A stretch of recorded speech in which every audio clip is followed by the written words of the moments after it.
Our next step, after we've incorporated the dry ingredients in one bowl and the wet ingredients in another, is to beat the butter.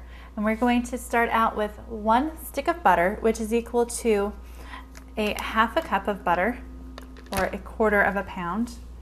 And you'll want to have let the butter sit out for a while before you're baking. You want it to be soft, you don't want it to be hard, otherwise it's going to be very difficult to beat it into a creamy consistency.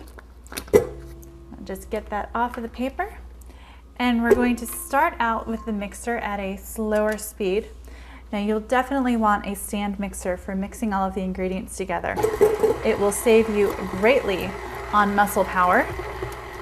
And also, if your butter isn't quite at room temperature and isn't as soft as it can be, then it will take a lot of that work out. We're going to increase the speed of the mixer.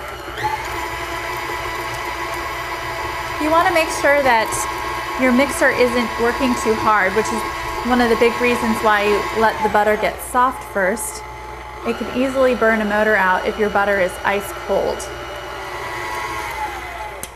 So we can now see that our butter is the right consistency. It's nicely creamed and we're ready for the next step.